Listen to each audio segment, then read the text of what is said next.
President John F. Kennedy had been gone for just 4.5 years when the unthinkable happened again. Senator Robert Kennedy, his younger brother, was also struck down by an assassin's bullet. The shooting stunned the nation and devastated his young family. Now, 5 decades later, Sirhan Sirhan and Robert Kennedy's children are at a crossroads. 53 Decembers ago, members of the Kennedy family gathered for their first Christmas without Robert Kennedy. Ethel, his wife, was just home from the hospital, introducing the family to the newest member of the Kennedy clan. It's Rory. Can you say her name? She was born 6 months after her father's assassination. Her brothers and sisters have vague memories of that Christmas. My mother was a single mother of 11 children,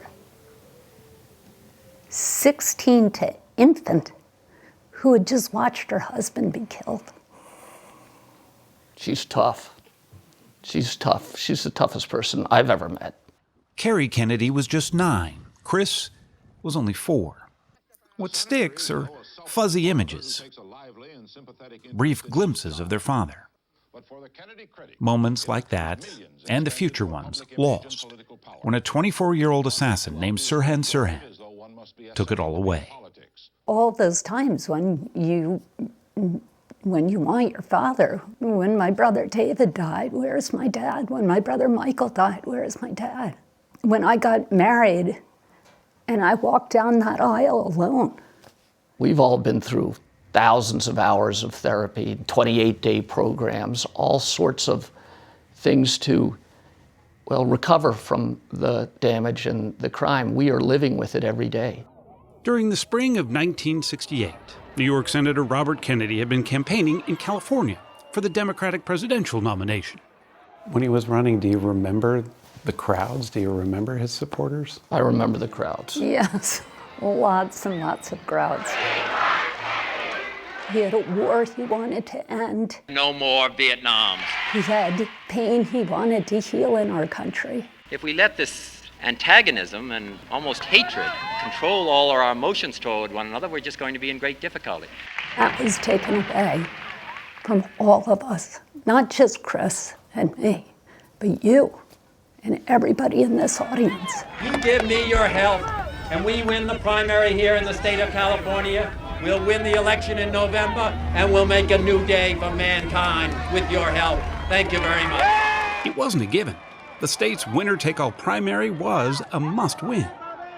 But Kennedy still took time out of the campaign to take his kids to Disneyland. We went with John Glenn, and I remember especially going on this rocket ship ride. With John Glenn? With John Glenn. It was so much fun. And then just a couple of days later, he was gone. In the early morning hours of June 5th, Kennedy claimed victory over both Senator Eugene McCarthy and Vice President Hubert Humphrey. My thanks to all of you, and now it's on to Chicago, and let's win there. Thank you. Chris and Kerry, though, were fast asleep when the race was called. I woke up the next morning, and I turned on the television to watch cartoons, and the flash comes up, sitting cross-legged in front of the TV set. And that's how I found out that my father had been shot by Sirhan Sirhan. Would a doctor come right here? There are plenty of places where you can see the aftermath in that kitchen of the Ambassador Hotel. We're not going to show it here. The Kennedys have seen it enough. I remember just going into my room and laying on my bed and praying for Daddy and praying for our family. And then also praying for the guy who killed him, praying that he wouldn't be killed because I didn't want anyone else to die the way my father had died. So the day you found out that your father had been killed, you prayed for his assassin? Yeah, immediately. Do you still pray for him? No. Sirhan, a Christian Palestinian from Jordan, admitted he was angry at Kennedy for supporting Israel, a rage the evidence later revealed had been brewing for some time. He wrote in his diary that he wanted to kill Daddy. 1,000 times he writes, Bobby Kennedy must die. 1,000 times before he goes in the hotel and kills our father. This is a totally premeditated political terrorist assassination. Sirhan was convicted of first-degree murder and sentenced to die in California's gas chamber. But when the state briefly outlawed capital punishment, his sentence was commuted to life. And that meant every few years he'd come up for parole. I believe that I am innocent of this crime and that I did not commit this crime. For more than 5 decades, Sirhan Sirhan has maintained he doesn't remember the shooting. I did not shoot Robert Kennedy or kill him. He says somebody else did it. He says, well, maybe. You don't buy it at all. I know he's a murderer, so it's not a big leap to believe he's a liar. 15 times he was denied parole, mostly for what California's parole board saw as a lack of genuine remorse. I feel like as if I'm a parrot, just repeating the same, refrain that I am sorry, I do feel remorse.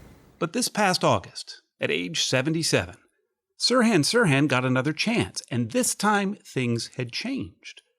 A recent California law required the parole board to consider things like age, health, even childhood trauma as mitigating factors, things it hadn't considered before.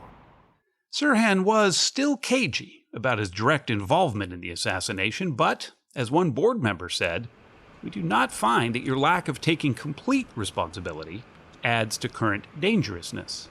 In short, much to Chris and Kerry's disbelief, the board decided that Sirhan Sirhan was no longer a threat to society and recommended his release. Sirhan Sirhan killed our father. He also shot 5 other people that night. 5 other people. He hasn't apologized, taken responsibility for killing our father or for the other 5 people. What would that do to your soul? Wouldn't you be walking around saying, oh my God, how did this happen? How do I stop this? I'm so sorry. How can I make this up to you? None of that. Most of Kennedy's children, as well as Ethel Kennedy herself, at 93, were shocked. But 2 of their brothers, Douglas Kennedy and Robert Kennedy Jr., split with the family and applauded news of the release. There's 100 members of our family, the descendants of Joe and Rose Kennedy, and we're very close to all of them. And there's 2 members of our family who don't agree. And anybody who's ever been part of a big family knows that that's sort of how it shakes out. In a letter to the parole board, RFK Jr. wrote, quote, any opposition to Mr. Sirhan's release, simply based on the crime, is contrary to the law and contrary to the concepts of redemption and forgiveness. For a victim, there's a spiritual process of forgiving, and I did that a very, very long time ago. You have forgiven him? Yeah. Have you too, Chris? No, absolutely not. No. We're Catholics. We're not haters. We believe in forgiveness. But forgiveness has to come after an apology and a recognition of the act itself and the damage that was done. And that has not happened. The fate of Robert Kennedy's assassin now rests with California's Democratic governor, Gavin Newsom. My political hero, Robert Kennedy. He's been open about being a fan of RFK, and that's what Chris and Kerry Kennedy are clinging to, vowing that they will fight all the way to the end. Parole is something that you earn. It's not a right that you have. We need to be an advocate for our father. That's a duty to him. That's the legacy he taught us, the notion of duty and honor and what is required of a child, of a family, of a country.